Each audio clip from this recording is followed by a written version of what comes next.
Hey, how you doing? This is Brad from RR Tactical Medical Training. Today we're going to talk about ketamine. Right, so ketamine is a very commonly used drug in the tactical environment, very common in the emergency room and pre-hospital environment as well, and gaining a lot more acceptance in those environments has been shown to be effective. So what is ketamine, first of all? So ketamine is a dissociative agent, works for pain and sedation. There's actually 4 different doses of ketamine. It can be used to control pain. It can be used recreationally, which is not our preferred route for hospital care or patient care. It can be used for sedation, and it can be used to manage excited delirium. And there's 4 different dosages that go along with that, right? Notice that recreational dose is right in between the pain dose and the sedation dose, right? So a little bit too much ketamine on the pain side or inadequate amount for sedation, and we can put our patient in a K-hole, which is not necessarily a bad thing. As long as they're pain-free, that's important. But if they're hooping and hollering and making a whole bunch of noise, then it makes our ability to treat them a little bit harder. So if we do find our patient in a K-hole, then we can just give them a little bit more ketamine or add a benzo to it, and it'll kind of help mitigate some of those side effects. All right. So what kind of medication is ketamine? Well, it's a dissociative agent, like we said before. It blocks the transmission of glutamate, which is a neurotransmitter. It blocks it at the NMDA receptor site. All right. So what does all that really mean? If you geek out on this, you want to Google it, that's fine, go ahead. But what that really means is that it basically blocks the impulse of pain response or pain impulses from the site of pain to the central nervous system. So if the pain response is blocked, then the patient's not feeling pain and they dissociate from it. So that's what makes it an effective drug, an effective medication. So ketamine is also a beta 1 and a beta 2 agonist, which means, beta 1 means you got 1 heart, right? Beta 2, you got 2 lungs, right? I'm not a smart guy, that's how I remember things. So what does it do for the heart? Well, for the heart, it can increase blood pressure a little bit, which is awesome if your patient's hypotensive. That's kind of the goal, is to increase their blood pressure a little bit. Can increase their heart rate a little bit as well. And then also for beta 2 agonists, it's a bronchodilator, right? The beta 2 agonist, just like albuterol, it's a bronchodilator, which is what makes it such a good medication for RSI, for airway, because it is airway protective until it's not. Sometimes ketamine can be dangerous for the airway. Like if you give too much of it too fast, undiluted, your patient can be suddenly apneic, which is a butt puckering event if you're the person who just gave that big dose of ketamine to your patient. Generally that's transient and it goes away, but that 20 or 30 seconds of transient apnea is a life-altering moment for you as the provider. So don't do that. So let's talk about, we're going to focus on pain just on this lecture, because we'd be here for an hour talking about all the different things with ketamine. So we're just going to talk about pain, and we'll talk about sedation in another video. So let's talk about pain. So pain, we can manage pain through IM injection, through intranasal inhalation, or through IV or IO access, right? And there's different dosages for each of those. So the information I'm giving you generally comes from the Tactical Combat Casualty Care Guidelines for the Committee for Tactical Combat Casualty Care, as well as the Joint Trauma Registry Clinical Practice Guidelines from the Department of Defense. So now, whatever your medical director has established in your protocol, that's exactly what you should be following. However, if your protocols don't closely mirror what the Joint Trauma System Clinical Practice Guidelines and the Committee for Tactical Combat Casualty Care have established, then probably need to reevaluate where we're getting our references from. So that being said, we know that the general dose for ketamine is 0.1 to 0.3 milligrams per kilogram. I love it when students say, I ask them what's the dose for ketamine, they rattle off that 0.1 to 0.3 milligrams per kilogram. Well, that's awesome. What the hell does that really mean? Well, what that means is that we can do the math for every patient we come across, right? And if you're really good at math in public and math under stress, then that's awesome. If you're not really good at math under stress and math in public, which is hard, then the TC3 guidelines have made it a little bit easier for you by saying, hey, if we're going to give IV ketamine, then let's give 20 to 30 milligrams of IV ketamine or IO ketamine. So 20 to 30 used to be the TC3 guidelines were 20, and then it went to 30, and then they said, well, 20 to 30, because because not everybody's the same size and same weight, same body habitus, same fat composition, and all that stuff. So it makes sense that smaller soldiers or smaller patients get 20 milligrams of ketamine. Larger soldiers, larger patients get 30 milligrams of ketamine. And it's a good starting point. Do some people do okay with 50 milligrams of ketamine IV?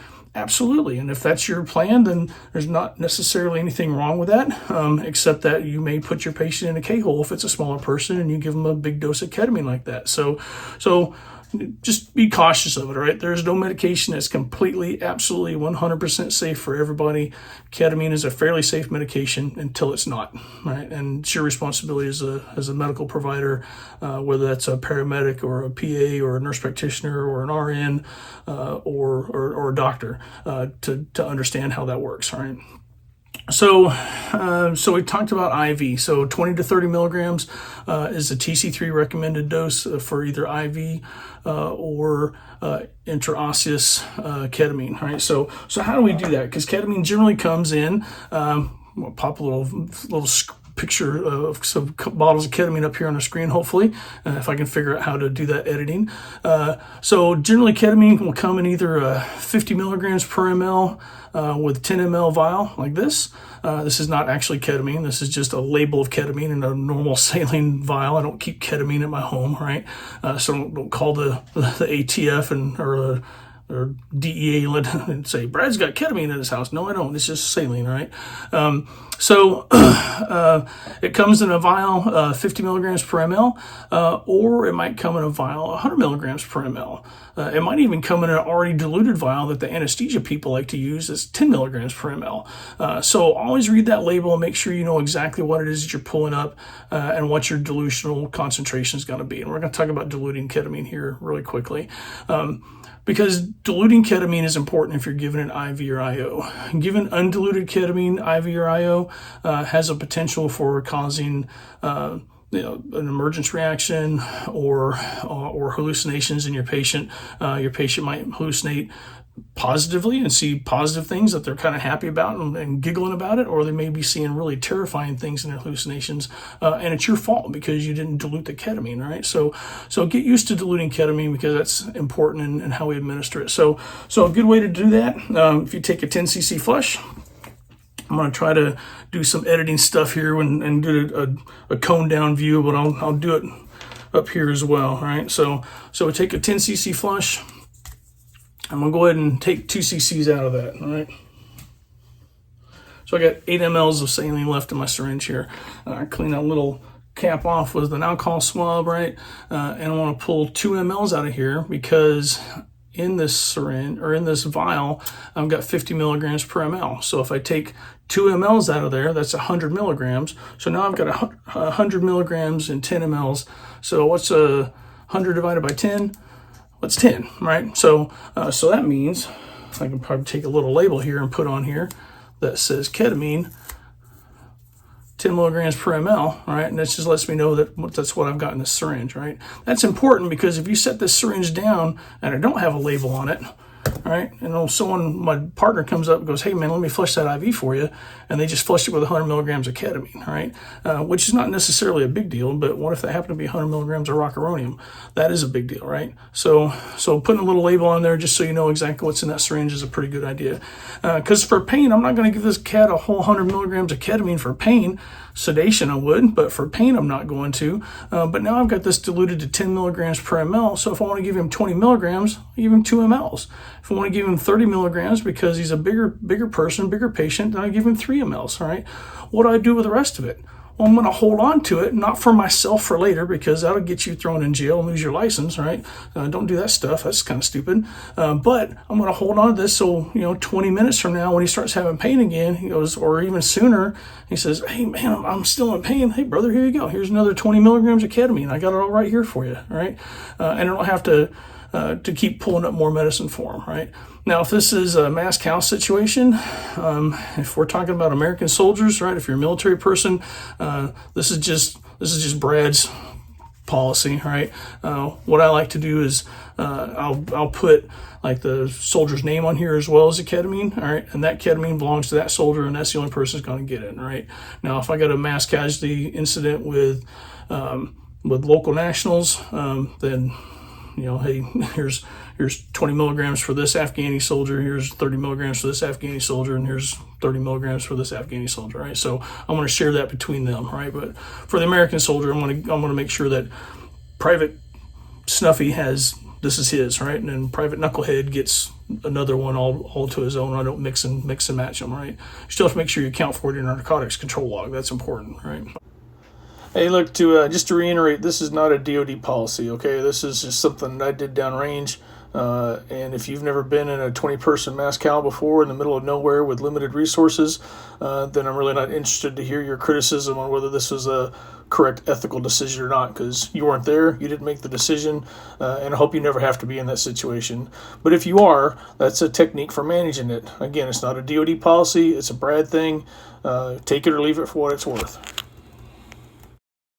All right, so we give that dose of ketamine IV, and then IV generally works fairly quickly within a couple seconds, 30 seconds to a minute, and then should have some good pain response and pain control for about 15 to 20 minutes, all right?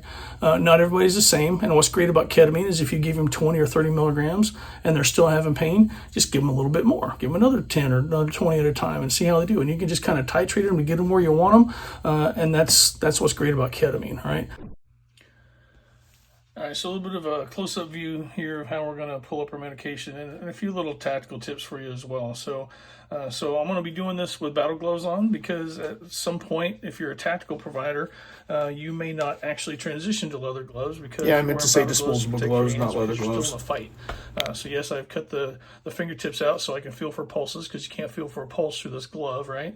So I can feel for pulses with this, and I'm still affording some protection to my hands from the heat of the weapon that I've been firing, or just cutting it on sharp objects on the battlefield. So now, if you're a pre-hospital EMS provider, or you're not in a tactical environment, then obviously you're going to be wearing your PPE gloves, and that's fine, and you should be. But in the tactical environment, we're not always afforded the time to put gloves on, but we've always got battle gloves on. So we're going to practice this task with the battle gloves on, right? So a couple things you can do. Sterility is obviously a big thing for the ER and for pre-hospital providers. We kind of don't really adhere to that in the tactical environment, because God made ertapenem for a reason, right? We're going to give that patient a gram of ertapenem, and whatever infections that we're potentially going to cause, we're going to manage with that. So if you think that you absolutely must keep your syringe in a bag, then you put little tabs on it like this, so that you can grab it when you've got gloves on and peel it open, and that's just a lot easier for you to do, all right? However, this is the way that most of us generally carry our medicine in our narcotics control box. So this one, open it up, and then here's what we have inside there. So this one's kind of Spartan. There's not a whole lot of stuff in here, because really this should be just for narcotics. So we should have another med box for our TXA and all our other stuff. I've got some on Danzatron and some naloxone in here, that are Velcroed in so they don't fall out. And those are all options, but in reality, we have a bad habit of sending our combat medics out with one vial of ketamine in that bag, in their narcotics box. Well, how many patients can you manage with one vial of ketamine? So if, say I got 10 casualties, and I'm going to give each of them 50 milligrams of ketamine. Well, I'm going to burn through that one bottle of ketamine pretty quickly, right? So we probably should be sending our medics out with 3 to 4 or even 5 bottles of ketamine, especially when we start talking about prolonged casualty care. They're going to be out there for a long time. They're going to need more than certainly one bottle. So at least 3 to 4 bottles of ketamine. And if I can trust that soldier with 1 bottle of ketamine, I can trust him with 4 bottles of ketamine, right? So we got our ketamine right here. I don't like to preload my syringes with medication. However, I have pre-labeled this syringe so I know that when I'm going to put ketamine in there. Now, I don't like leaving syringes open like this, because there's little cooties can crawl inside there and certainly cause infection for your patient. So if I can open the needle and put it on there and store it like that, that's fine.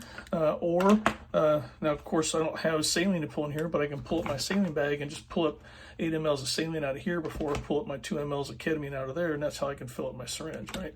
Some syringes, some flushes, you can have a screw-in plunger right here, so I can undo that and leave that inside the bag. And then I just put a label on that as I need to, right? So I'm going to go ahead and use this one. since it's here, all right? And where's my label at? I'm gonna pull my ketamine out right here that I'm getting ready to use, all right? And then I've got labels sitting on the back of the box right here, and they already got a little tab on them right there, so all I gotta do is just pull that tab off. Even with my gloves on, probably could have a little bit bigger tab on there, and I can slap that label on there so I know that that's ketamine that's in there. Now, obviously, I haven't put ketamine in there yet, so let's go ahead and do that. So I'm going to take this 10 ml syringe, and I can see it's got 10 mLs in it. I'm going to squirt 2 of them out right onto the table. It's okay. It's just 2 cc's of saline, not a big deal. All right, I'm going to put my needle on there. Clean that off with an alcohol swab, right? I'm going to pull 2 mLs up. So 1, 2, so there's 10 mLs total. All right, mix that up really good, and now I've got a concentration of 10 milligrams per ml inside that syringe, right? So if I want to give that patient 20 milligrams of ketamine, I just push 2, 9, up to 8, right? So I just gave him 20 milligrams of morphine, right? Or excuse me, 20 milligrams of ketamine.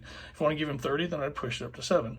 All right, so we got 30 milligrams of ketamine, and I continue doing that. Right now, if this is like we talked about before, if it belongs to that one soldier, then I can put private, tent peg, at least so I can see whose it is, right? And then I've got that, and that's specifically for that one particular patient. All right. Some other little techniques here. I'm just going to wipe that off there real fast.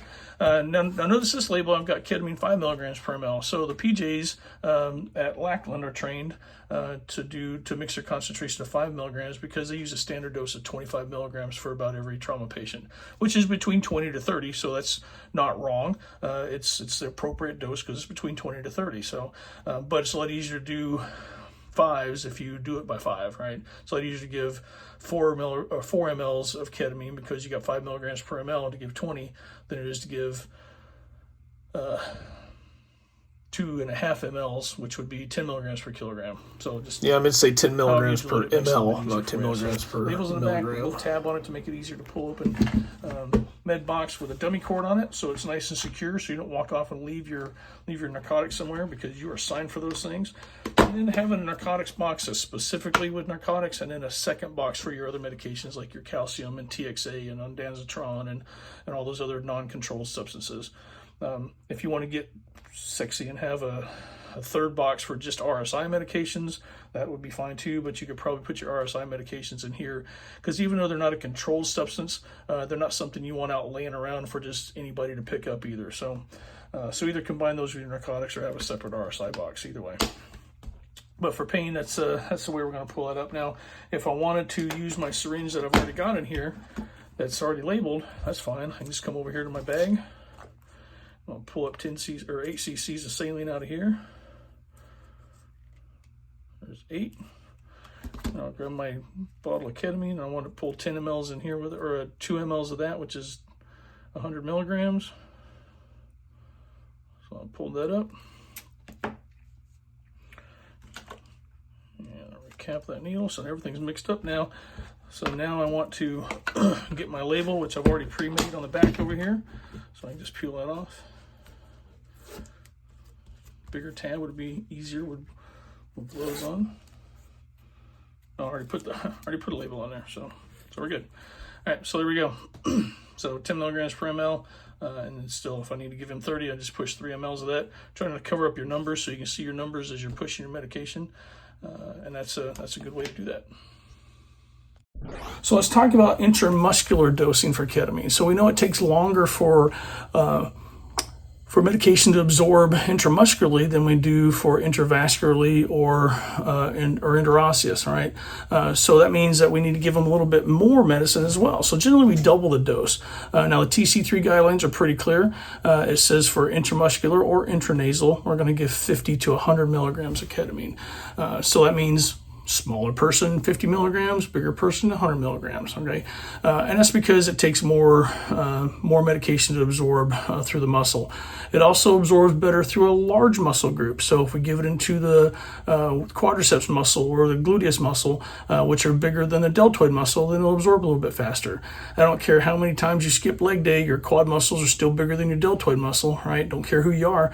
Every single time it's going to be a bigger leg muscle, right? So if they've got a leg and there's not a tourniquet on it, then give that into the lateral thigh muscle, right? It'll absorb a lot faster for them. So let's also think about absorption of ketamine for that trauma patient who's hypotensive.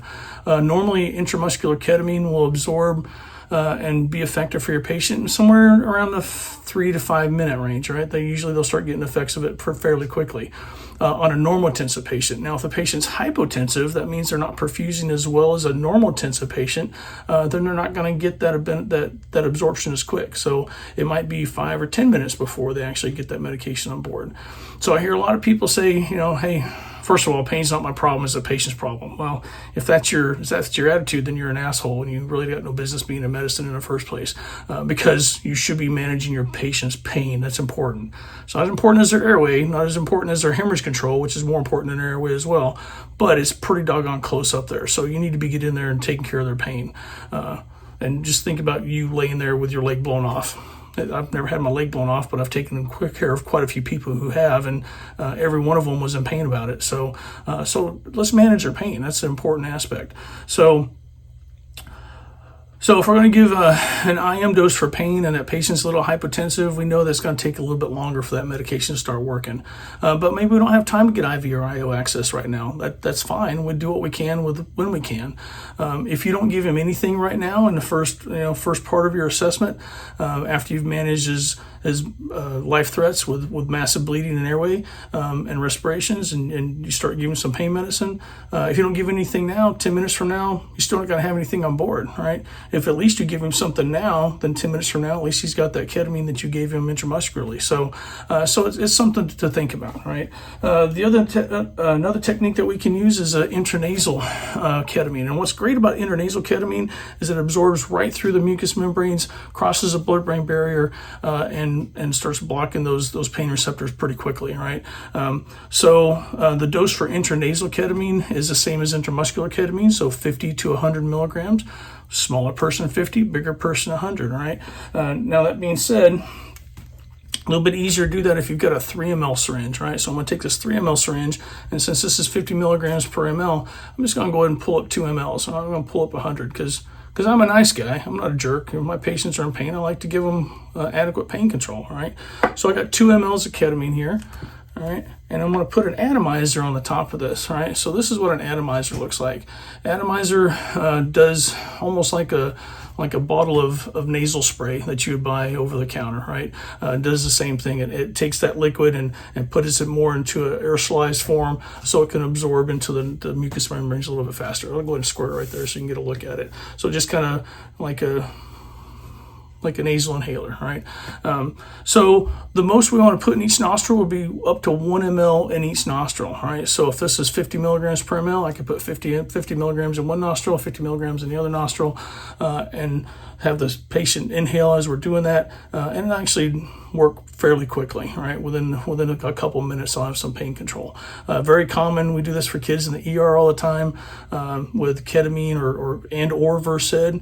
If they're the 1 or 2 year old is going to require a lot of suturing and they're a little anxious and kicking and screaming, then maybe we want to sedate them a little bit. Not necessarily sedate them, but calm them down a little bit with a little bit of ketamine or Versed.